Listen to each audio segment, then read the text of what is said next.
বাংলাদেশে আর বাংলাদেশের বাইরে পৃথিবীর বিভিন্ন প্রান্তে যেখান থেকে চ্যানেল আই দেখছেন আপনাদের সকলকে সাদর আমন্ত্রণ তৃতীয় মাত্রা দেখবার জন্য। প্রিয় দর্শক, সাম্প্রতিক নানা বিষয় নিয়ে আলোচনার জন্য আমার আজকের অতিথি আমার বায়ুপাশে ছিলেন বাংলাদেশ আওয়ামী লীগ কেন্দ্রীয় নির্বাহী কমিটির সংস্কৃতি বিষয়ক সম্পাদক অসীম কুমার উকিল, আর আমার ডানে রয়েছেন ২০ দলীয় জোটের অন্যতম নেতা বাংলাদেশ জাতীয় পার্টি বিজেপির চেয়ারম্যান এবং সাবেক সংসদ সদস্য ব্যারিস্টার আন্দাল ইব্রাহমান।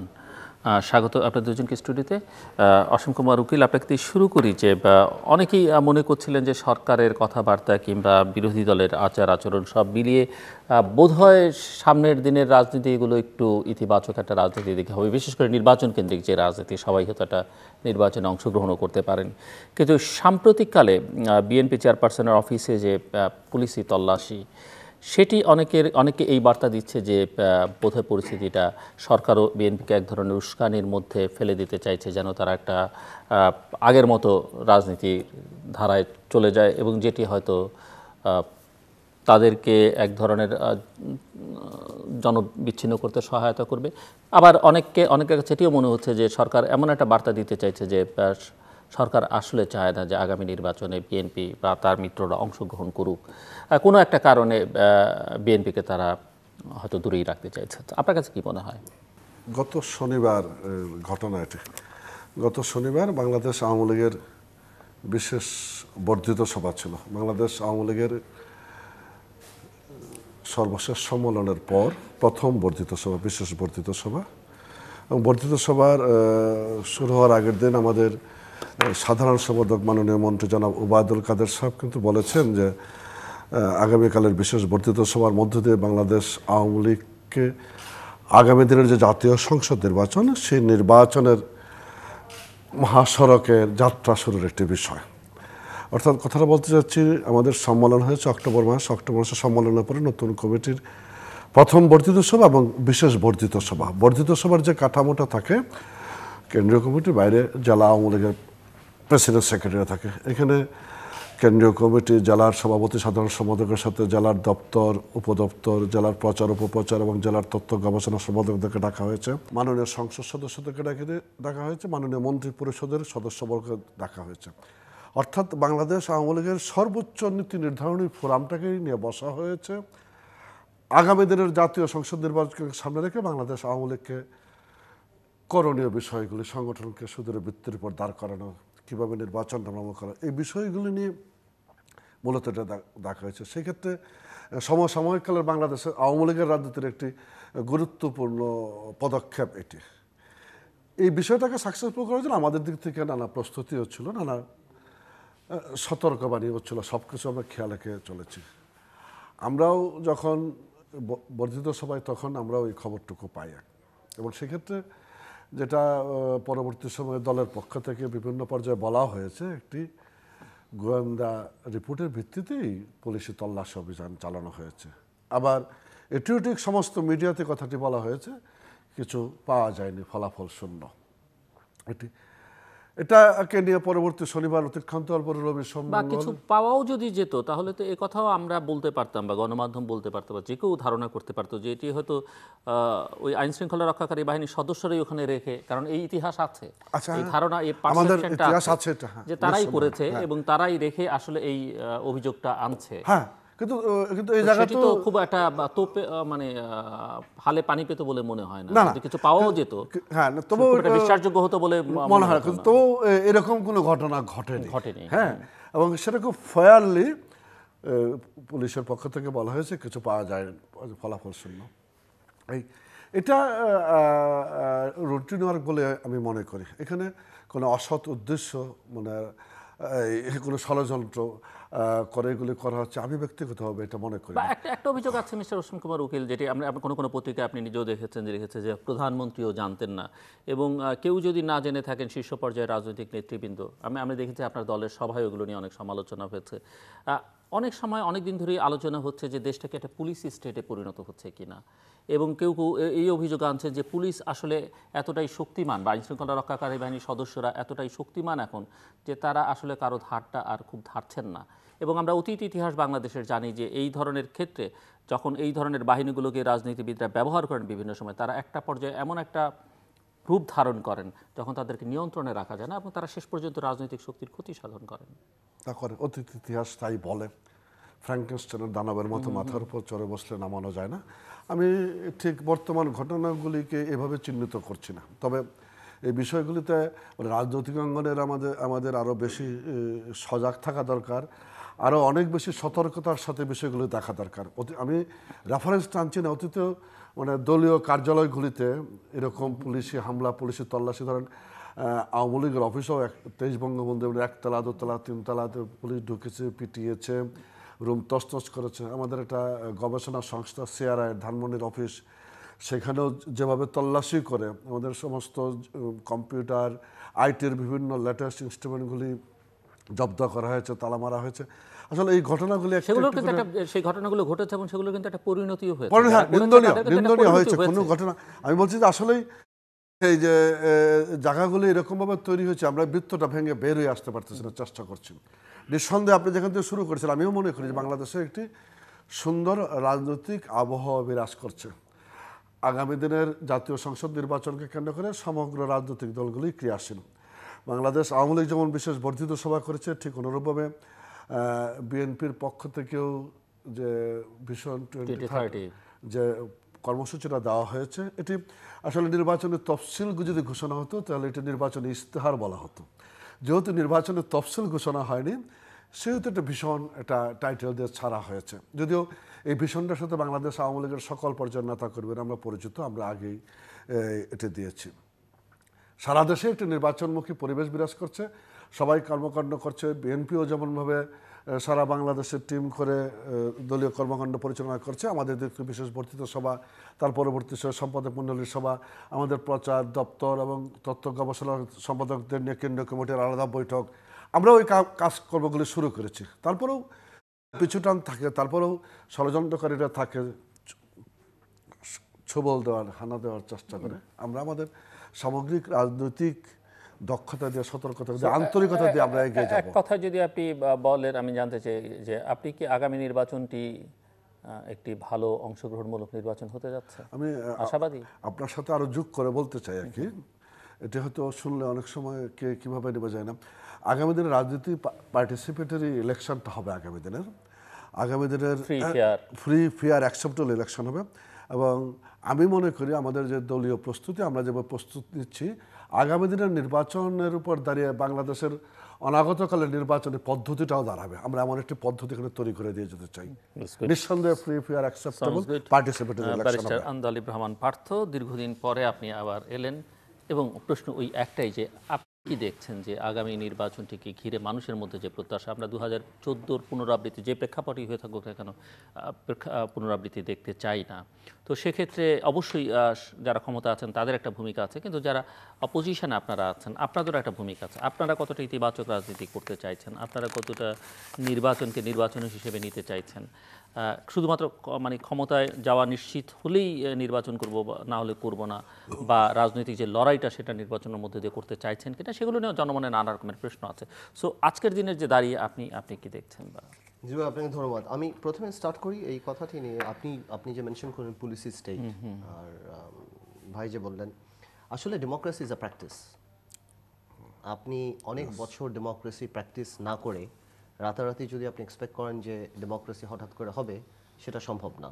2014 সাল থেকে আজকে পর্যন্ত ডেমোক্রেসি যে হোঁচট খেলো, যেই প্র্যাকটিসটা স্টার্ট হলো, এবং আপনারা দেখছেন পুলিশের যে ক্ষমতাটা সেটা কোন লেভেলে বাংলাদেশে বেড়ে গেল, এবং অন্যান্য ক্ষেত্রেও যেগুলি দেখেন আপনি, পলিটিক্স কাদের হাতে চলে গেল। আজকে যদি বলে সরকারের উচ্চ মহল জানতো না যে আমাদের 20 দলীয় জোট নেত্রীর অফিসে যে তল্লাশিটা হবে, তো সেই ব্যর্থতাটা তো তার মানে সরকারের মধ্যে সরকার আছে বা অন্য কেউ চালাচ্ছে। এখন এটা তো একটা সোজা ব্যাপার না যে এটা রুটিন ওয়ার্ক তো হতেই পারে না যে একজনের বাড়িতে মানে কি বাংলাদেশের একটা বড় রাজনৈতিক দলের নেত্রীর অফিসে যে এরকমভাবে হানা দেওয়া, কিছু না পেয়ে চলে আসা। তো এটাই মানে আমার কাছে একটা দৃশ্যমান, এটা হবে, এটা আরও বেশি হবে। আপনি যে বললেন আমরা যারা 10 বছর আগে অ্যাক্টিভ পলিটিক্স স্টার্ট করছিলাম, আমাদের কিন্তু একটা স্বপ্ন ছিল যে আমাদের আগের জেনারেশন আমাদেরকে ডেমোক্রেসি একটা ভালো জায়গায় দিয়ে যাবে, যেটাতে আমরা ক্যাপিটালাইজ করব। কিন্তু গত 4 বছরে বা গত 3 বছরের পর থেকে কিন্তু আমরা এরকম পলিটিক্যাল ডিকটেটরশিপটা কিন্তু বাংলাদেশ কোনোদিন উইটনেস করে নাই। আমাদেরকে অনেকেই জিজ্ঞেস করতে পারে যে আমরা কেন কিছু করতে পারছি না বা এটা না। Bangladesh never witnessed politics. আমরা সামরিক ডিকটেটর দেখেছি। পলিটিক্যাল ডিকটেটর হলো যখন যেটা আপনি ধরবেন আওয়ামী লীগের শীর্ষস্থানীয় নেতৃবৃন্দর কাছ থেকে যে কথা আসে, পেপারে যখন দেখি মাননীয় প্রধানমন্ত্রী বলেন যে 100-150 সংসদ সদস্য আমি পরিবর্তন করব। কেন করবেন? Because they not up to the mark. আপনার 100-150 সংসদ সদস্য সাথে যদি জনগণের সম্পৃক্ততা থাকতো তাহলে তো পরিবর্তনের কথা আসতো না।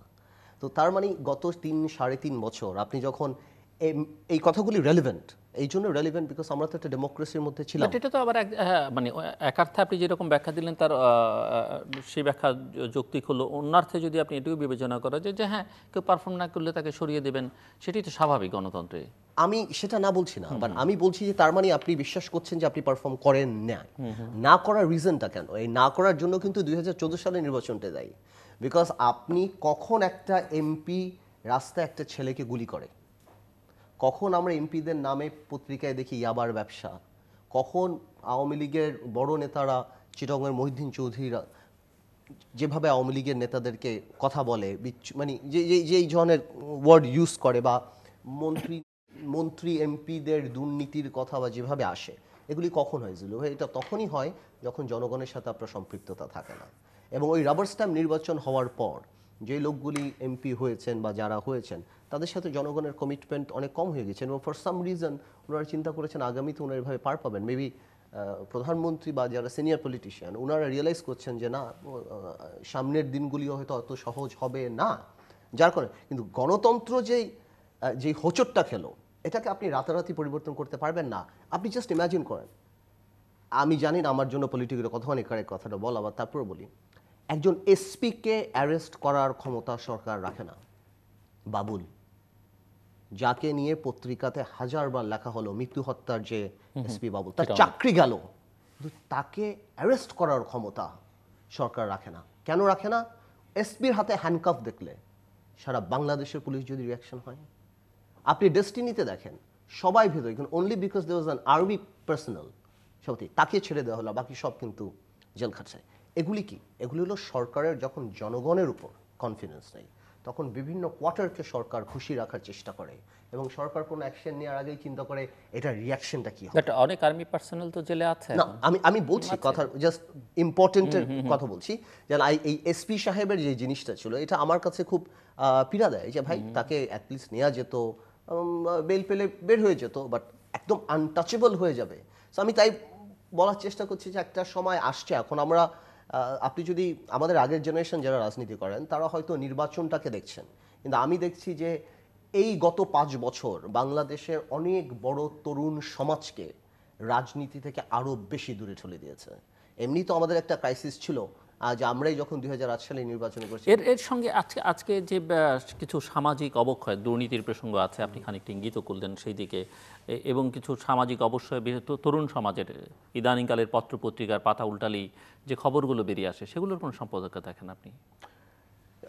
দেখেন, অবক্ষয় যখন হয় সামাজিকভাবে সবকিছু অবক্ষয় হয়। আপনি যেটা দেখছেন এই পাতায়, এগুলি কিন্তু ঢাকা সিটিতে বিদ্যমান, এগুলি চলছে। হঠাৎ হয়তো একটা জিনিস পত্রিকা আসছে বলে একটা বড় শ্রেণীর কাছে জিনিসটা চোখে পড়ছে কিংবা অবাক হচ্ছে। আর আমার মনে হয় বাংলাদেশে যে সামাজিক বৈষম্য, সেই বৈষম্য কিন্তু জিল্লুর ভাই আমার মনে হয় না পৃথিবীতে অন্য কোনো দেশে এতখানি সামাজিক বৈষম্য আছে। ঢাকা সিটির লাইফ আর মফস্বলের লাইফ কিন্তু সম্পূর্ণ আলাদা। আর ওই একটা কথাই বলবো আপনাকে, যে তরুণ সমাজ কিন্তু হিরো পাচ্ছে না। একটা সময় ছিল 71-এর পর যারা হিরো ছিল, আপনারা যারা ছিলেন পলিটিক্স করতে চেতেন, বা আপনাদের ব্যাচ যারা ছিল, বা আমাদের চারও সিনিয়র যারা ছিলেন, ওনাদের হিরো ছিল। কিন্তু আজকে কেউ পলিটিক্স করতে চায় না, তাদের হিরো এখন আইদার বলিউড হয়ে গিয়েছে, নাহলে স্টিভ জবস, নাহলে মার্ক জুকারবার্গ। বাংলাদেশের কেউ, ইভেন কি রাজনীতিবিদদের সন্তানদেরকে পলিটিক্স করতে এনকারেজ করে না। তো এইভাবে যদি চলতে থাকে, আর এই যে কিছু এই কথাটা না বললেই না, যেমন শিক্ষার ক্ষেত্রে আপনি তাকিয়ে দেখেন, শুধুমাত্র আত্মতৃপ্তির জন্য, পাশের হার বাড়ানোর জন্য গত 8 বছরে শিক্ষার যেই মান, যেভাবে প্রশ্নপত্র বের হলো প্রত্যেকটা পরীক্ষার সময়, আপনি আগামী 8 বছরে যখন এরা বিসিএসে যাবে, এরা ডাক্তার ইঞ্জিনিয়ার হবে, আপনি এই কোয়ালিটি কোথায় পাবেন? সো আলটিমেটলি কিন্তু আমাদের জেনারেশন যারা আরও সামনে দেখছি আমরা, আমাদের জন্য সামনে কিন্তু অনেক বড় একটা ভ্যাকিউম চলে আসবে, অনেক বড় একটা সামাজিক ভ্যাকিউম হবে, কোয়ালিটির ভ্যাকিউম হবে। এবং এর কারণে যে আমি বলবো যে আমরা তো স্বাধীনতা যুদ্ধে অংশগ্রহণ করিনি, যারা স্বাধীনতা যুদ্ধে অংশগ্রহণ করেছে, আমাদেরকে দেশ দিয়েছে, তারাই কিন্তু আবার আমাদের 12টা বাজিয়ে দিয়ে যাচ্ছে, যে ওটার উপরে রিলাই করে। মিস্টার অসীম কুমার। না, উনি আসলে অনেকগুলি বিষয় টেনে নিয়ে এসেছেন, সেগুলি নিয়ে আলাপ করা দরকারও বটে। আপনি ডেমোক্রেসি, পলিটিক্যাল ডিক্টেটরশিপ যে জায়গাটা থেকে টানা শুরুটা করেছেন 2014 সাল থেকে, যে কথাগুলি বলেছেন বা যে অভিযোগগুলি উত্থাপন করেছেন, সেগুলি খণ্ডানো যাবে। আমি এটা আসলে 2014 থেকে আমি যাত্রাটা শুরু করলে লক্ষ্যে পৌঁছানোটা খুব কঠিন হবে। কোত্থেকে শুরু করবো? স্বাধীন বাংলাদেশে দাঁড়িয়ে সামগ্রিক যে ক্যানভাসটুকু, সেটুকু যদি আমি দেখি, সেই জায়গাগুলি সব কিছু মিলেই আমার অগ্রসর বিষয়টি আসছে। আজকে যখন দেখি যে আপনার বিচারপতি নিয়োগ সংক্রান্ত একটি নীতিমালা হয়েছে উচ্চ আদালত থেকে রায় দেওয়ার মধ্য দিয়ে, স্বাধীন বাংলাদেশে দাঁড়িয়ে বিচারপতি নিয়োগ সংক্রান্ত নীতিমালা নেই। স্বাধীনতার 46 বছর পরে একটি নীতিমালা প্রণীত হয়। অথচ আমরা যে গণতন্ত্রের কথা বলছি, আপনি যে গণতন্ত্রের আকাঙ্ক্ষাকে সামনে নিয়ে এসেছেন, সেই গণতান্ত্রিক শাসন ব্যবস্থা, গণতন্ত্রের কাঠামো শক্তিশালী ভিত্তির উপর দাঁড় করাতে গেলে বিচার বিভাগটাকে, এবং এই যে যখন বিচার বিভাগ এগুলো করছে, তখন আপনার নির্বাহী বিভাগ কিন্তু পছন্দ করছেন। আমরা প্রতিদিনই দেখছি যে প্রধান বিচারপতি এক কথা বলছেন, আইনমন্ত্রী উল্টো কথা বলছেন এবং পছন্দ করছেন না। এবং সেটা কিন্তু মানে এই ধারাবাহিকতা, আমি বলছি যে সংকটগুলি কোন জায়গায়, সংকটগুলি এই জায়গায়। আমি কেন 72 সালে পারলাম না, আমি কেন 80 সালে পারিনি, 90 সালে পারিনি, 2017 এসে পেরেছি। যাক, তবুও তো দাঁড়িয়েছে।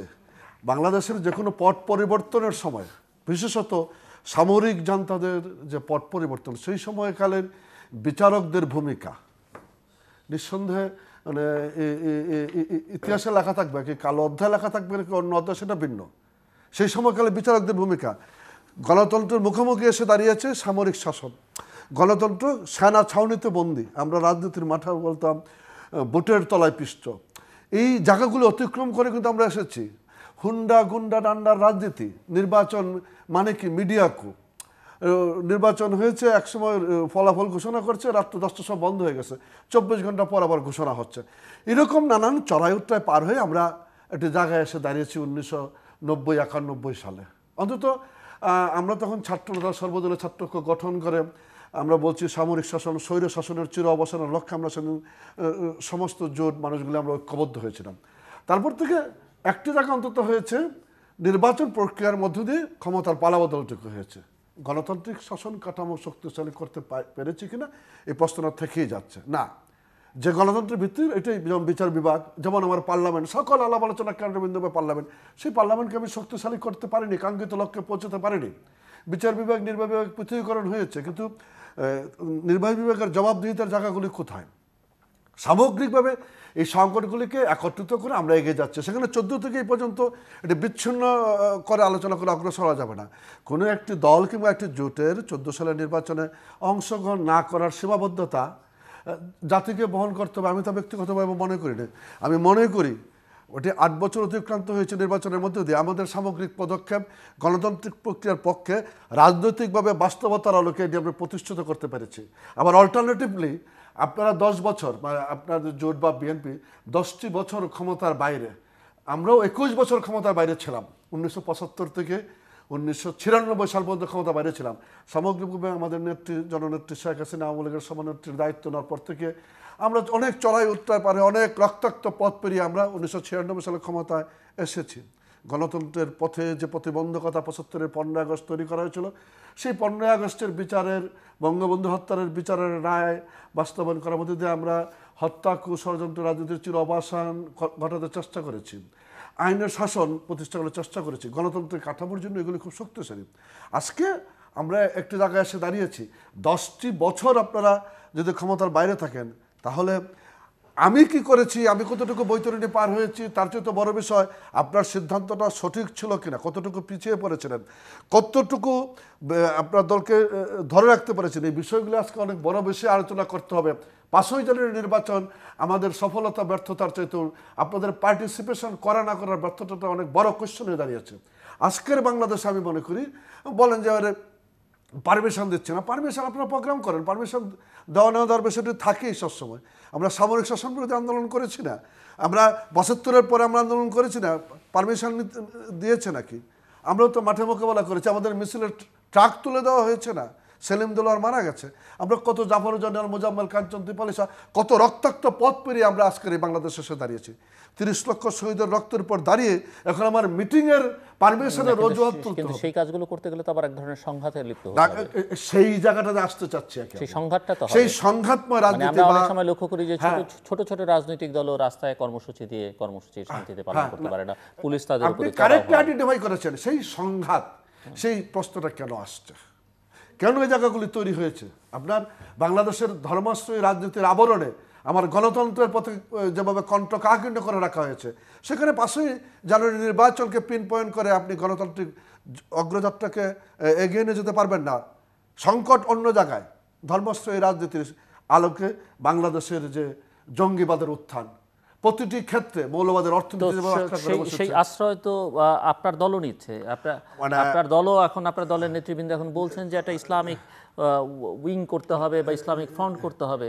আমি দেখলাম আপনার দলের সম্পাদক মণ্ডলীর সভায় আলোচনা বিতর্ক আসলে আমরা সম্প্রতিকালে আলাপ আলোচনা হয় না একেবারে, আমি তা বলবো না, কিন্তু আমরা যে হেফাজতকে এক সময় আপনারা অনেক মানে আপনাদের বড় প্রতিপক্ষ হিসেবে দাঁড়িয়ে গিয়েছিল, সেই হেফাজত পক্ষ হিসেবে দাঁড়িয়েছে না, যাই হোক, তাদের অভিযোগ ছিল আপনাদের প্রতি, আপনাদের অভিযোগ ছিল, এগুলো ছিল। তাদের সঙ্গে এখন আপনাদের সখ্যতা নয়। আমরা একটা শিক্ষা পদ্ধতির পক্ষে কথা বলেছি, আমরা একটা শিক্ষা পদ্ধতির পক্ষে কথা বলেছি, স্বীকৃতি দিয়েছি।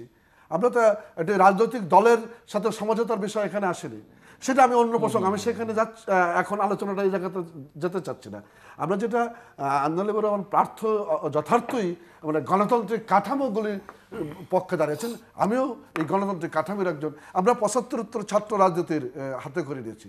আমাদের স্লোগানটাই ছিল মুজিব হত্যার পরিণাম বাংলা হবে ভিয়েতনাম, এক মুজিব লোকান্তরে লক্ষ মুজিব ঘরে ঘরে, স্লোগান কণ্ঠে ধারণ করে আমরা আসলে জীবন আর যৌবন বাজি রেখে লড়াই করে সংগ্রাম করে সামরিক শাসন স্বৈর শাসন বিরোধী আন্দোলনটি করেছি।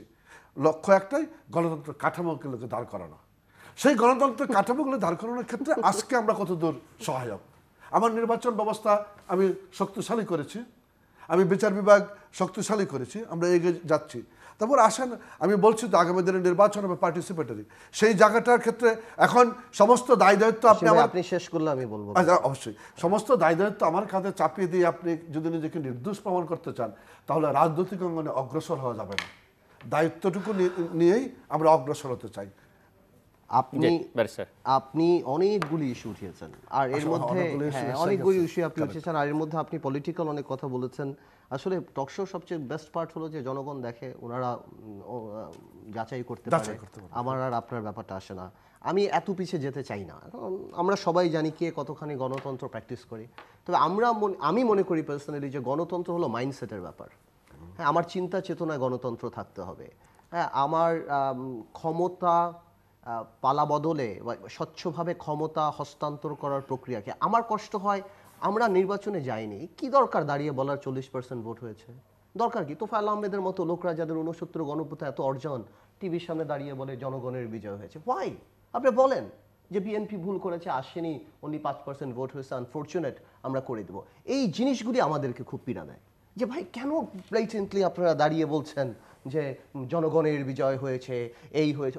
Y do have to say that? এবং পলিটিক্সে দের is nothing call right or wrong, whether your decision is political, that is the issue. রাজনীতিতে ঠিক ব্যাঠিক সঠিক ভুল খারাপ বলতে কোনো কথা নেই, ওই মুহূর্তে আপনার সিদ্ধান্ত রাজনৈতিক কিনা। আমরা সেই নির্বাচনে অংশগ্রহণ করি নাই, ঠিক আছে, করি নাই, আমাদের নেতাকর্মী মোরাল ডাউন হয়েছে, অনেক কিছু হয়েছে, নো প্রবলেম। তারপর আমরা প্রমাণ করতে পারছি ইউনিয়ন, উপজেলা, পৌরসভা, সব জায়গায়, ইভেন কি নির্বাচন কমিশন নিজে বলছে যে এখন আর রাতে ব্যালট ভরা হবে না, দিনের বেলা নির্বাচন হবে। আমরা এমন একটা নির্বাচনে আগামীতেও যাব না যেই নির্বাচনের ফলাফল ডিপেন্ড করবে সরকারের ইচ্ছার উপর, অ্যাজ ইন সরকার চেলে ফেয়ার হবে, না চেলে ফেয়ার হবে না। সরকার চেলে কুমিল্লা হবে, সরকার যদি ইচ্ছা করে তাহলে নারায়ণগঞ্জ হবে না। আমরা আসলেই এমন একটা সিস্টেম ডেভেলপ করতে চাই বাংলাদেশে কোনোদিনও ফেয়ার নির্বাচন হয়নি, অপেক্ষাকৃত ফেয়ার নিকে সেটা আপনার দেখতে হবে, কোনোদিনও না, কখনোই না, অপেক্ষা, সেটাই আমরা কতখানি নিয়ে আসতে পারি। কিন্তু আপনি আইনের শাসনের কথা বলেন, I mean this is chief justice দাঁড়িয়ে বলছে there is no rule of law, সেটা এগেনস্টে পার্লামেন্টে দাঁড়িয়ে কথা হচ্ছে। If you do not respect, এক একটা গণতন্ত্রের স্তম্ভ যদি একজন আরেকজনকে রেসপেক্ট না করে, অ্যাটর্নি জেনারেল বলছে চিফ জাস্টিস এই কথা বলছেন যেটা অনেক বেশি কথা বলছেন বা সামথিং লাইক দ্যাট। তো আপনি যখন এক একটা স্তম্ভর সাথে আপনি দেখবেন যে তাদের কোঅর্ডিনেশন নেই, আপনি এটা কোন গণতন্ত্র আপনি কাজ করবেন? কিসের গণতন্ত্র? গণতন্ত্র মানিটা কি? গণতন্ত্র মানে লাইন দিয়ে ভোট দেওয়াটা এটা না। গণতন্ত্র মানে হলো ভোটের আগের কি অবস্থা হবে, ভোটের পরের সিকিউরিটি কি হবে। আজকে আপনি বলেন ইউনিয়ন পরিষদের নির্বাচন করে, ইউনিয়ন পরিষদের নির্বাচন যখন আপনারা দিলেন, আওয়ামী লীগ, আমি জানি না কার বুদ্ধিতে এত বড় একটা রাজনৈতিক দল এই কাজটা করলো। আওয়ামী লীগ রুট লেভেলে আওয়ামী লীগের যে ক্ষতি করেছে সেটা আগামী নির্বাচনে আপনারা দেখতে পারবেন যে কি করেছেন। সেটা আমি একটু উদাহরণ দিই আপনাকে, জাস্ট ইমাজিন করেন, কিছু আওয়ামী লীগের এমপি তো আছেই আপনারা জানেন, যাদের বিরুদ্ধে ইয়াবা, বিচ্ছু, শামসুর, এই সেই দিস এন্ড দ্যাট, যেই নামগুলো অ্যাকচুয়ালি পলিটিক্যাল না। আওয়ামী লীগ এবং বিএনপিতে ভাই ভালো বলতে পারবেন, বিকজ অনেক আগের রাজনীতিবিদ, মফস্বলের কিন্তু খুব ভালো ভেটারেন কিছু পলিটিশিয়ান আছে, very veteran, and you speak to them you'll be impress যে ঢাকা সিটিতে যারা রাজনীতি করে তাদের চেয়ে অনেক বেশি ইনফরমেশন তারা রাখে এবং অনেক বেশি রাজনৈতিক। আমার সাথে পলিটিক্যালি ম্যাচ, এই লোকগুলি কিন্তু এমপি মন্ত্রী, এই লোকগুলি কিন্তু এমপি মন্ত্রী হতে চায় না, তারা বেশি হলে চেয়ারম্যান হয়, তারা শহরে রাজনীতি করে। এবং এই যখন ঢাকা থেকে আমরা ক্যাঙ্গারু এমপি বানাই, ক্যাঙ্গারু ক্যারি করে যাতে আমরা এমপি বানাচ্ছি, যেমন এই লোকগুলিকে এরা পছন্দ করে না, কিন্তু দলের প্রতি এদের মমতা, ভালোবাসা, নেত্রীর কথাকে এনারা কোয়েশ্চেন করে না। এই লোকগুলি যখন ক্ষমতায় এসে, এই সিনিয়ররা কিন্তু এদের কাছে যায় না, এটা আওয়ামী লীগ আছে, বিএনপি তো আছে, এরা যখন এই গম চুরি, টিয়ার চুরি, কাবিকা চুরি এই জিনিসগুলি করে, তখন এই লোকগুলি অবজেক্ট দেয়। কখনো কখনো বিভিন্ন বড় বড় নেতাদের কাছে এসে বলে যে এই এমপি ডুবাচ্ছে, এই এমপি ধ্বংস করছে। তখন ওই নেতাটা চায় একে আর আমি কোনোদিন চেয়ারম্যান হতে দিব না, একে আমি মেম্বার হতে দিব না। 5 লক্ষ টাকা করেও মেম্বার বিক্রি হয়েছে, 50 লাখ টাকা করে চেয়ারম্যান বিক্রি হয়েছে, এবং প্রথম আলোতে আসছে দুধ দিয়ে আওয়ামী লীগের লোকজন গোসল করতে যে আমরা আর জীবনে কোনোদিন আওয়ামী লীগ করবো না। এই জন্য বলি গণতন্ত্র একটা প্র্যাকটিস। আপনি আমাদেরকে এখন এখান থেকে বাধি দেন, আমাদের জেনারেশনকে, আপনাদের অনেক অর্জন 75 থেকে কি কি হয়েছে আমরা সবাই জানি, আমরা এমন কেউ না আমরা জানি না, এবং we are sorry for that. বাংলাদেশে যা হয়েছে আমরা তো আমাদের জেনারেশন জন্মের পর সেগুলি আমাদের তো আর হাতে কিছু না, আমরা দেখেছি, আমরা অনেক কিছু দেখেছি, বাট আমরা কিছু, যেমন আমরা দেখেছি 1975 সালের যারা রাজনৈতিক হত্যাকারী তারা আপনাদের ক্যাবিনেটে, এটা আমার কথা না, শেখ সেলিম সাহেব বলেছে, জাসুদের ইউনূস সাহেবদেরকে নিয়ে, হানিফ সাহেব বলেছে, যারা পলিটিক্যাল প্ল্যাটফর্মটা ক্রিয়েট করেছিল সেই সময়, তারা আজকে আপনাদের ক্যাবিনেটে। আমরা দেখেছি টিভি খুললেই সারাদিন যারা কোরআন পুড়িয়েছে, আবার তাদেরকে দিয়েছে আপনাদের সাথে বসে মিষ্টি খাচ্ছে। আমরা এখন এমন একটা পর্যায়ে গিয়েছি যে আমরা এইগুলি নিয়ে সমালোচনা করলে আমাদেরই খারাপ লাগে, আমাদের লজ্জা লাগে, আর কত, বিকজ এগুলি আমাদেরও আছে। আপনি যদি দেখেন পিছিয়ে যদি আপনি যান, এগুলি আমাদেরও আছে, বাট আমরা এখন এখান থেকে আগে যেতে চাই।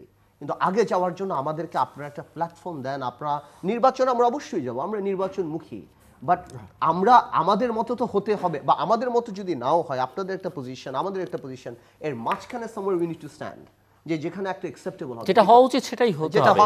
মূল কথাটা আপনাদের মতো না, ওনাদের মতো না, যেটা হওয়া উচিত, আইডিয়াল যেটা, সেটাই হতে হবে। একটা জিনিস কিন্তু এই দেশটার কিন্তু এই যে আমাদের জেনারেশনটা যে ভেঙে যাচ্ছে, এই যে আমাদের জিনিসটা চলে যাচ্ছে, তারা অন্য হিরোইজম নিয়ে আসতেছে, এতে কিন্তু এই পাবলিক বাসে যেমন জায়গা খালি থাকে না, আরেকটা দুষ্টু শ্রেণী কিন্তু পলিটিক্সের দিকে ঢুকে যাচ্ছে।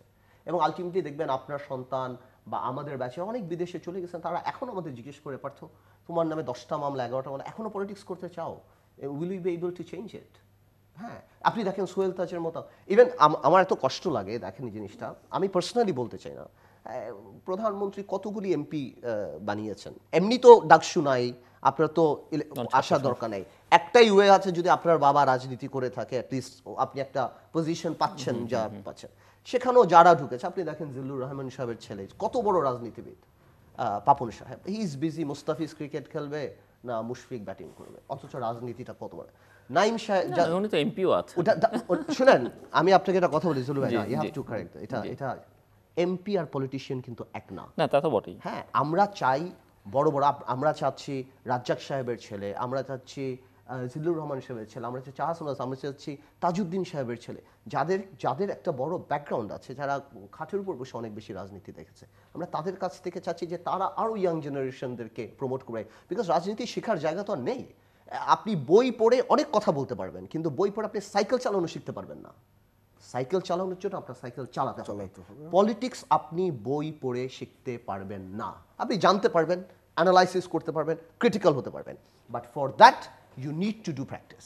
সো আপনি যখন দেখেন নিউ জেনারেশনরা ব্যবসায় ঢুকে যাচ্ছে, ব্যাংকের মালিক হচ্ছে, ইউ টক টু দেম, আপনি দেখবেন কেউ পাওয়ার প্ল্যান্টের আলাপ করছে, কোথায় ব্যবসা আছে? I see no future, I don't see. তো আমার মনে হচ্ছে এখনো উচিত এমন একটা সিস্টেম করা। আমি সেই দুর্নীতিতে গেলাম না, বাংলাদেশে কয় লক্ষ কোটি টাকা পাচার হয়, কাদের হলফনামায় কি আছে, দরবেশদের কি অবস্থা, দুদক কত ভালো কাজ করে কিন্তু বাচ্চুরে কেউ ধরে না। ইটস লাইক দুদক এত ভালো কাজ করে কিন্তু বেসিক ব্যাংকে গেলে দুদক নীরব। হ্যাঁ, আমরা এগুলি সবই দেখি, বাট আমি বলছি না কালকে আমরা ক্ষমতা আসলে এই দেশ খুব ক্লিন হয়ে যাবে এবং সব দুর্নীতিবাজরা ভালো হয়ে যাবে, বা হবে না। বিকজ সিস্টেম ডেভেলপ করেছে, চোরদের একটা সামাজিক অবস্থান হয়ে গেছে, সামাজিকভাবে তারা এস্টাবলিশড হয়ে গেছে। আমি অনুষ্ঠান আগে অসীম ভাইরে বলতেছিলাম, লায়াবিলিটি কিন্তু আমাদের নিতে হবে আলটিমেটলি দেশ ক্রাইসিস, যারা আমরা পলিটিক্স করতে চাই, বিকজ বেনিফিশিয়ারিরা কিন্তু চলে যাবে। আমি এখনো আশা করি, যেমন এই ভিশন 2030 একটা কথা আমি বলি, যদি আমার সাথে, যেখানে অসীম কুমার উকিল বলেছেন যে এটি আসলে অনেক কিছুই ওনাদেরও, মানে ওনারা আগে দিয়েছেন, আমি ওই ডিসকাশনে যাব না, বা পলিটিক্যাল, এটা হতেই পারে, ভালো জিনিস সবারও যদি হয়, ঐকমত্য থাকলে ভালো, সেটি দেশের জন্য ভালো। প্রবলেম, বাট আমি একটা জিনিস এমবার্ক করব, যদিও আমার সাথে এই ব্যাপারে বিএনপির কথা হয়নি, বা আমরা জানি না, আমি শিওর বিএনপির মধ্যেও কথা নেই। আমার কাছে দ্বিকক্ষ বিশিষ্ট পার্লামেন্টের ব্যাপারটা খুব ইন্টারেস্টিং লেগেছে, এবং আপনি যদি আমাকে জিজ্ঞেস করেন, আমি জানি না বিএনপির নিজস্ব এক্সপ্লেনেশন কি, ওই সময় আমি শেষ করি, তারপর আপনি বলতে পারবেন। হ্যাঁ, আমি মনে করি কি জলু ভাই, this will be the best thing in Bangladesh. কারণ বাংলাদেশে যারা পলিটিক্স থেকে দূরে সরে গিয়েছে, এবং কোনোভাবে এদের আর পলিটিক্স আসা সম্ভব না, বিকজ পলিটিক্সকে আমরা লোকালি যেই পরিমাণ নোংরা করে ফেলেছি, তা কোথায় এই কিছু মানুষকে আমরা যদি 300 সিটে, মনে করেন আওয়ামী লীগ 200 সিট পেল, আমরা 200 সিট পেলাম, আমরা যদি রেশিও করে 100 লোককে একটা কক্ষে নিয়ে যেতে পারি, মেবি তাদের কোনো আইন বানানোর ক্ষমতা থাকবে না, but they can delay the bill. তারা আরও বেশি স্ক্রুটিনি করতে পারবে, আরও বেশি আলাপ করতে পারবে। এরা কারা? যারা সমাজে গণ্যমান্য ব্যক্তি, যাদের জায়গাতে, প্লাস এই যে আপনি দেখেন আমাদের একটা পার্লামেন্ট, $25 বিলিয়ন আমরা গার্মেন্টস থেকে কামাই করি, গার্মেন্টসের কোনো রিপ্রেজেন্টেটিভ আমাদের পার্লামেন্টে নেই। উই মাস্ট হ্যাভ পিপল যারা গার্মেন্টসকে, বাট ওই অর্থে নেই, কিন্তু প্রচুর মেম্বার অফ পার্লামেন্টসে কিন্তু তারা তাদের বেনিফিটের কথা বলবে, তাদের বেনিফিটের কথা বলবে, অনেক ব্যবসায়ী কিন্তু তাদের বেনিফিটের কথা বলবে, তারা কিভাবে কাপড় আনতে পারে, তারা কিভাবে বন্ডে ইউজ করতে পারে, তারা শ্রমিকের কথা বলে। আমি শ্রমিকদের কথা বলছি, যারা $25 বিলিয়ন পাঠায়, যারা বিদেশে থাকে, তাদের একটা রিপ্রেজেন্টেটিভ থাকতে পারে, because this are pure interest তাদেরটা। যেটা বলছিলাম যে এই কক্ষে যদি এই সমাজের বিভিন্ন পেশার মানুষদেরকে আনা যায়, আমরাই নমিনেট করলাম, তারা আসলে হয়তো আইন পাস করা, তাহলে হবে কি, তাহলে ডেমোক্রেসিটা আরো সুন্দর হবে, তাহলে আরো অ্যাকাউন্টেবিলিটিটা বাড়বে। অসীম কুমার উকিল, না একটু বেশ, মানে ডেমোক্রেসির জায়গা থেকে বেশ সুন্দর আলোচনাগুলি উঠে এসেছে।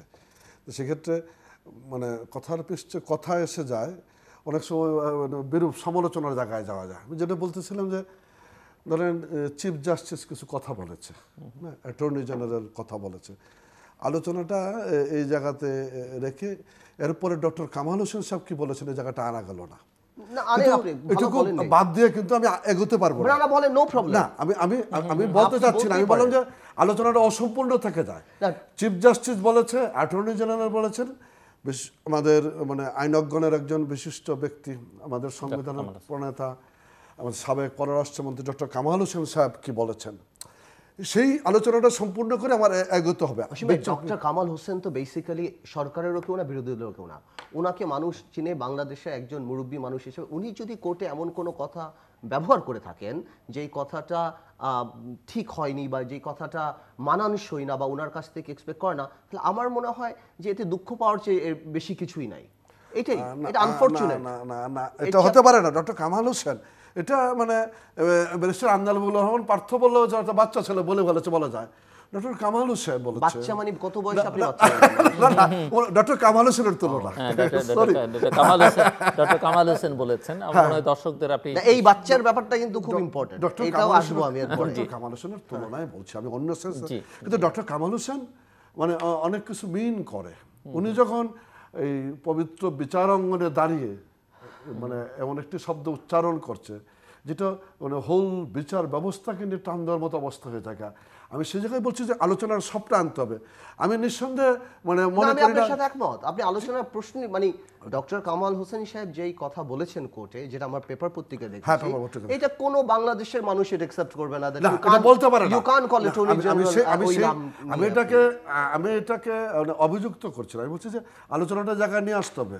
আপনি বলবেন যে একজন এমপি রাস্তার একটা ছেলেকে গুলি করে মেরেছে, না গুলি করেছে, নিন্দনীয়, সারা দেশের মানুষের প্রতিবাদ জানিয়েছে, কিন্তু কষ্টের ব্যাপার হলো যারা এটাকে নিন্দা জানিয়েছে তাদের কেউ এমপিকে গুলি করে মারার পর কোনো প্রতিবাদ জানায়নি। আমি এগোতে চাচ্ছি। Very true. হ্যাঁ, না বানাই তাহলে তো না বলে নাই এই সেই এমপিকে যখন হত্যা করা হয়েছে এই হত্যাকাণ্ডের নিন্দাটা জানায়নি যারা ওই ঘটনার নিন্দাটা জানিয়েছে। আমি বলছি হয়তো এরকম না না, এটা কালচার, কিন্তু এটার হয়তো অন্য একটা কারণ আছে, অন্য একটা ডাইমেনশন আছে। সেটা হচ্ছে যে এই এমপি যদি ওই শিশুটিকে গুলি না করতো বা তার যদি একটা অন্যরকম ভাবমূর্তি থাকতো তাহলে হয়তো অনেকেই প্রোটেস্ট করতো, হয়তো অনেকেই করতো, হতে পারে। কারণ ওই যেই শিশুকে গুলি করেছে সেই শিশু বা সেই শিশুর পরিবারের কেউ কিন্তু এমপিকে গুলি করেন, এটা অন্য ঘটনা। সো তার সম্পর্কে সহানুভূতিটা মানুষের ওই অর্থে অনেক সময় থাকে না। আমরা হিউম্যান বিং, রক্ত মাংস যারা মানুষ, যে এই জায়গাগুলি বলা দরকার, এগুলো আমাদের ত্রুটি। একজন এমপিকে প্রকাশ্য দিবালোকে গুলি করে হত্যা করছে। আপনি যদি দেখেন যে এরকম কোন এমপি যিনি 10টা শিশুর জীবন বাঁচিয়েছেন, তাকে যদি কেউ গুলি করে মারে, আপনি দেখবেন অনেক লোক তাতে শোক প্রকাশ করবে, ক্ষোভ প্রকাশ করবে। দেশের বাস্তবতা, গণ্যমান্য মান্যবর ব্যক্তি, আন্তর্জাতিক ক্ষেত্রে সমাদৃত, তিনি 75-এর 15 আগস্টের হত্যাকাণ্ডের নিন্দা করবেন না, উনি 26শে মার্চ মানবেন না বা যাবেন না, 21শে ফেব্রুয়ারি শহীদ মিনারে যাবেন না, তারপরেও সবকিছু মিলে আমরা এগোতে হবে, বিষয়গুলো একটু বিবেচনা করার অপেক্ষা রাখে। আমি সেই কথাটা বলতে চাচ্ছি। কিন্তু যাকে ইঙ্গিত করে মিস্টার অসীম কুমার উকিল আপনি কথা বলছেন, বাস্তবতা তো এই যে তার এই অগ্রগতির পেছনে, উত্থানের পেছনে বা একটা পর্যায় পর্যন্ত আপনাদেরও সম্পর্ক ছিল, মাথায় নেননি। শুধু ওয়াশিংটন আজকে আমি বলছি জিল্লু ভাই, আমি বলছি যে গণতান্ত্রিক প্রক্রিয়ার এই ত্রুটিগুলি আছে। আমরা সবাই রিয়্যাক্ট করতে পারি না, রেসপন্সিভ হতে পারি না, সবকিছু মিলে এই ফাঁকগুলো আমরা অগ্রসর হচ্ছি, সেগুলি আমাদের ত্রুটি, আমাদের দুর্বলতা, গণতন্ত্রের দুর্বলতা। সেই গণতন্ত্রের ভিত্তিগুলিকে আমরা শক্তিশালী ভিত্তির উপর দাঁড় করতে চাই। আমি একটু বলি, আমার মনে হয় না আপনারা নিজেরাই মানে আপনাদের জেনারেশনের ম্যাক্সিমাম আপনারা ইমোশনালি এত অ্যাটাচড। আমার মনে হয় আপনারা গণতন্ত্রে ওইভাবে বিশ্বাসী করেন যে আমাদের জেনারেশন যে গণতন্ত্র চায় এটা আপনারা আমাদেরকে দিয়ে যেতে পারে। আপনাদের জেনারেশন গণতন্ত্রকে সংজ্ঞায়িত করার ক্ষেত্রে ভিন্নতা থাকতেই পারে। আপনারা বেসিক্যালি বাংলাদেশটা হয়ে গেছে দুইটা ভাগে বিভক্ত হয়ে গেছে, এটা তো আপনারা মানতেই হবে। হ্যাঁ, তো সেখানে কেউ কারো আত্মসমালোচনা করলে বা কেউ কারো সমালোচনা করলে, আপনি পার্লামেন্টে যে দেখেন, আপনি পার্লামেন্টে আমরা গান গাই, আমার মনে হয় কি, আমি যদি প্রধানমন্ত্রীর সাথে বা বিরোধী দলের নেত্রী হোক, আমার মতে আমাদের হাদিস আছে না যে এত প্রশংসা করলে বালি মারতে হয়, নবী করিম সাল্লাল্লাহু আলাইহি ওয়াসাল্লাম বালি রাখত। সো পার্লামেন্টে আমার মনে হয় কি বালি নিয়ে যাওয়া উচিত, কারণ একটা এমপি 10 মিনিট সময় পায়, 3 মিনিট 4 মিনিট শুধুমাত্র সে প্রশংসাই করে, আর 3 মিনিট আমাদের গালি দেয়, আর তারপর তার এলাকা নিয়ে 1 মিনিট কথা বললেও বলে, বা স্পিকার ওই সময় কেটে দেয়, বলে আমার 1 মিনিট সময় বাড়িয়ে দেন। আমার কথা এখান থেকে আমরা কবে বের হয়ে আসা, আপনি বলেন। আমাদের বিরক্ত লাগে, আমাদের ভালো লাগে না আমরা যখন এগুলি শুনি, আমাদের লজ্জা লাগে। এবং আমরা যখন দেখি যে আপনি যে এমপি সাহেবের কথা বলেন, আমি না উনি গুলি করেছেন এই ব্যাপারটা আমি বলছি না, গুলি এর আগেও অনেকে করেছে, আমরা রাস্তাঘাটে অনেক কিছু দেখেছি। আমার কাছে কষ্ট হয় যে একটা এমপি তার এলাকার মানুষকে নিয়ে কতখানি কম চিন্তিত হলে, কম কেয়ারিং হলে যে উনি রাস্তায় দাঁড়িয়ে একজনকে গুলি করতে পারে, যে তার জনসম্পৃক্ততা কতখানি কম হলে যে আই ডোন্ট কেয়ার যে উনি রাস্তায় দাঁড়িয়ে গুলি করতে পারে। আমি ওই পয়েন্টটা এনেছি। অফকোর্স একটা এমপি মারা গিয়েছে, গুলি করা হয়েছে, মারা গিয়েছে, এটা অবশ্যই নিন্দনীয়। বাট জলিল ভাই যে কথাটা কারেক্টলি পয়েন্ট আউট করলো, বাংলাদেশে কিন্তু একটা পারসেপশন ক্রিয়েট হয়, আর পারসেপশন এটা বাংলাদেশের নিয়ম, এটা রাইট অর রং আমরা বলতে পারবো না। আপনি যদি এই মুহূর্তে এই যে বনানীর ধর্ষণের ব্যাপারে কেউ যদি একটু ফেসবুকে স্ট্যাটাস বা টেলিভিশনে বলে যে ভাই এখনো কিন্তু কোর্টে প্রমাণিত হয়নি, তার একদম সে একদম ধ্বংস হয়ে যাবে।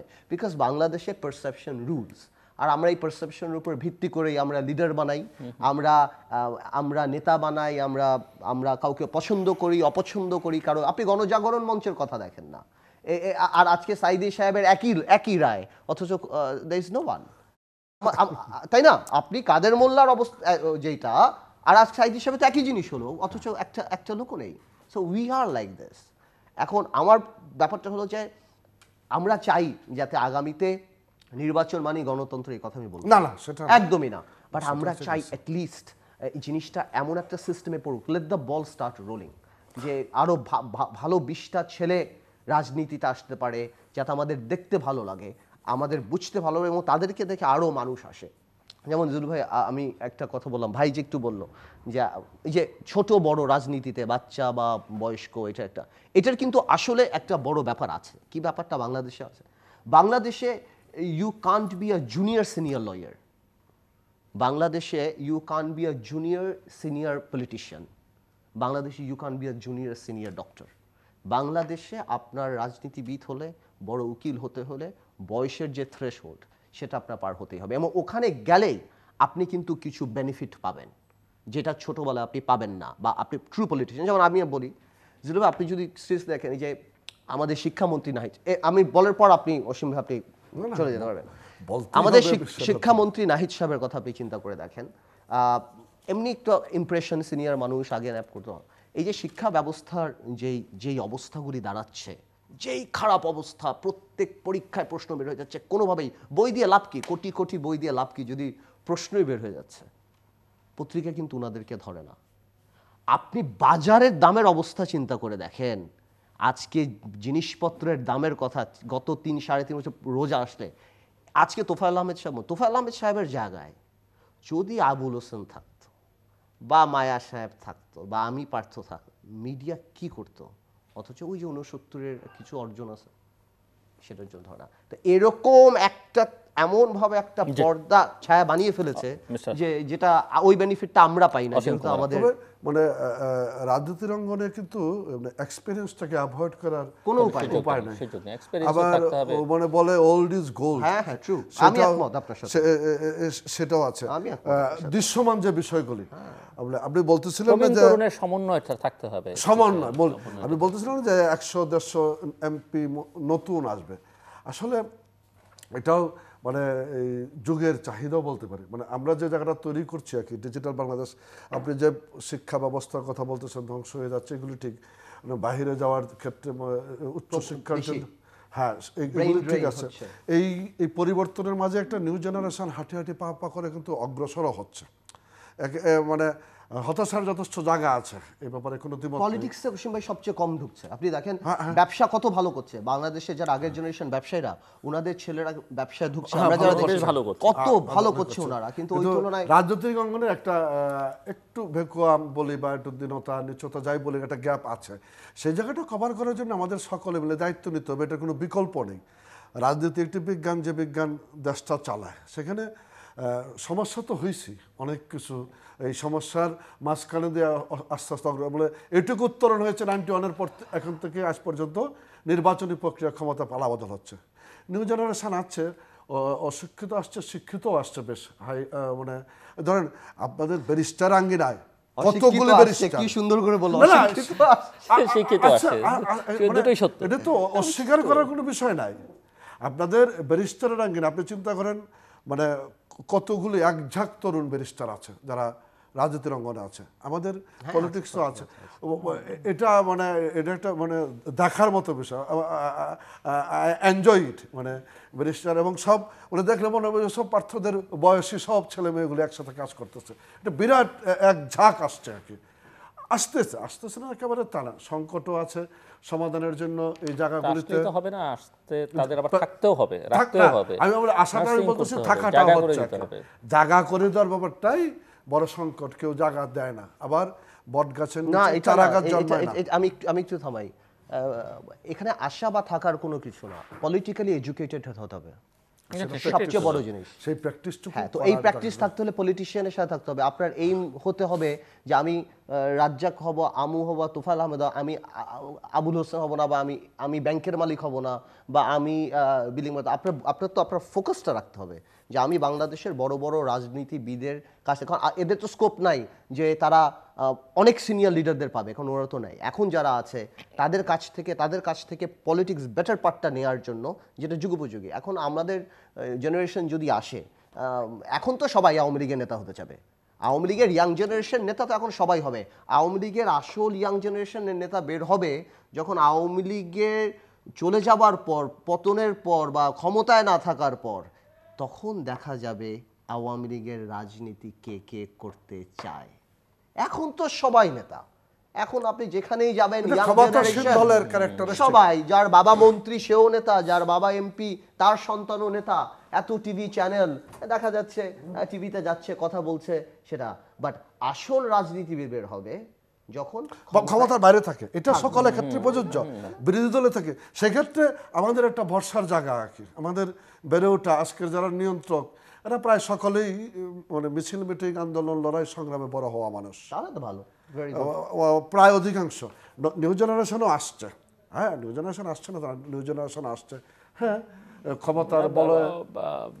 ব্যারিস্টার পার্থ নতুনদের কথা বলছেন, নতুন যারা ঢুকেছে এই গত 8-9 বছরে, তাদের প্রসঙ্গে বলেছে। এটা এই আমাদের দেশে যে ধরেন যে হাইব্রিড কথাটা চালু হয়েছে, নিউ কামার, পরে যে বসন্তের কোকিল, না এই জায়গাগুলি তো আমাদের দেশের রাজনীতির পরিচিত শব্দ। কারণ জিলু ভাই, গত 3-3.5 বছর তো রাজনীতি করার কোনো স্কোপ নাই।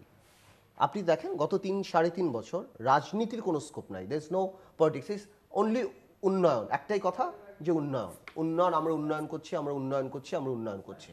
যে চিফ জাস্টিস বললো যে 100 টাকা উন্নয়ন হলে 60 টাকা নাই, আর 40 টাকা যদি উন্নয়ন হয়। সো আমরা একটু বোঝার চেষ্টা করছি যে দুর্নীতি করার জন্য উন্নয়ন না উন্নয়নের জন্য দুর্নীতি হচ্ছে, উন্নয়ন করে যাচ্ছে। এটাই আমার কাছে মনে হয় ইটস লাইক কসমেটিক পলিটিক্স। যে আজকে আওয়ামী লীগের মতো একটা বড় রাজনৈতিক দল, যার ইতিহাস এত বড়, ওনারা যদি আজকে রুল অফ লর দিকে বা ব্যাকবোনের যদি তাকাতো, বিকজ উন্নয়ন কিছু না, ইটস ওকে যে আমার জিডিপি 7 থেকে কমে 5 হোক, বাট মার পেটে জানি কোনো শিশু গুলিবিদ্ধ না হয়। আমরা জানি। আমরা একটু শেষের দিকে চলে এসেছি, অসংখ্য মারকুল, শেষ করবেন। হ্যাঁ, আমরা তো বলছি যে আপনি যে জায়গায় উন্নয়ন আমরা অবশ্যই করেছি, উন্নয়ন দেশের জন্য দরকার। অর্থনীতির যে সূচকগুলি সব ঊর্ধ্বমুখী, এটাকে আমরা আরও এগিয়ে নিয়ে যেতে চাই সম্মুখপানে। আগামী দিনের যে নির্বাচন, সেই নির্বাচন অংশগ্রহণমূলক নির্বাচন হবে, সকলের কাছে গ্রহণযোগ্য নির্বাচন হবে। সেই প্রক্রিয়ায় আমরা কাজ করে যাচ্ছি এবং সেই প্রক্রিয়ায় সকলের অংশগ্রহণটা খুবই অত্যাবশ্যকীয়। সেক্ষেত্রে আমার দায়িত্বটুকু আমি নিয়েছি। সরকারি দল হিসেবে বলবেন যে আমার দায়িত্বটুকু বেশি, আমিও মনে করি সরকারি দলের দায়িত্ব বেশি, কিন্তু আপনি রাজনৈতিক অঙ্গনের মানুষ হিসেবে আপনারও দায়িত্ব আছে।